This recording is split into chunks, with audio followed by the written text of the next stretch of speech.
नमस्कार मैत्रिणींनो, श्री स्वामी समर्थ। मी आहे अमृत आणि माझ्या ब्लॉगमध्ये तुमचं खूप खूप मनापासून स्वागत आहे।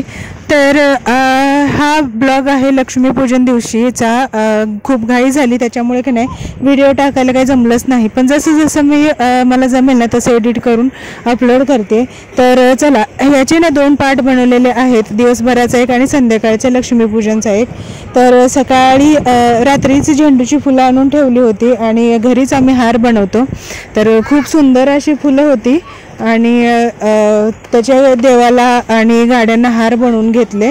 खूप छान होतं आणि खरं तर माहिती आहे का, मला खूप आवडतं हार बनवायला, आवडीनं बनवते। तर सकाळी आज सगळ्यांना सुट्टी होती ना, त्याच्यामुळे डब्यांची काही घाई नव्हती।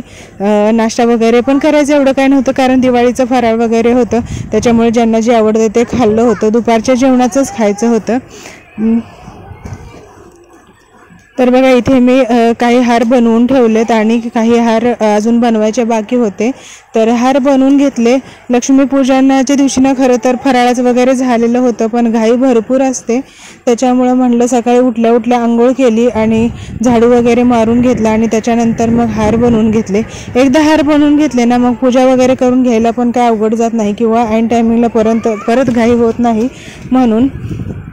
तर खूप छान असे हार बनवले, तुम्ही बघताय व्हिडिओमध्ये। तसेच संध्याकाळी होतं लक्ष्मीपूजनचा मुहूर्त, खरं तर संध्याकाळी होता, संध्याकाळी 6च्या नंतरच होतं, त्याच्यामुळे दिवसभर बाकीची तयारी करायला बराच टाईम मिळाला होता। तर रेयांश आणि रेयांचे पप्पा बघा गाडी धुत आहेत, कारण आज लक्ष्मीपूजन, तर सगळ्या गाड्यांची पण पूजा करायची होती, लक्ष्मीचे पण पूजन करायचं होतं। तर त्यांना सुट्टी असल्यामुळे त्यांनी पण व्यवस्थित नीट आणि निवांत गाडी धुवून घेतली। तोपर्यंत माझी घरातली साफसफाई सुरू होती। आदल्या दिवशी जरी फरशी पुसली तरी लक्ष्मीपूजनच्या दिवशी ही फरशी वगैरे पुसून घ्यावीच लागते, घेतेच मी। आणि त्याच्यानंतर मग संध्याकाळीच लक्ष्मीपूजनची मांडणी केली जाते आमच्या इकडे। जेव्हा मुहूर्त असतो त्याच्या थोडंसं आधी पूजा वगैरे मांडायची, मग पूजा करायची, असं असतं। तर बाकीचं जेवण वगैरे बनवायला मला टाईम होता, त्याच्यामुळे मी आधी फरशी वगैरे पुसून घेतले आणि आता त्याच्यानंतर दुपारच्या जेवणाची डायरेक्ट तयारी करते। जेवणामध्ये साधं सिंपलच जेवण बनवलं होतं, भात भाजी भाकरी असंच होतं।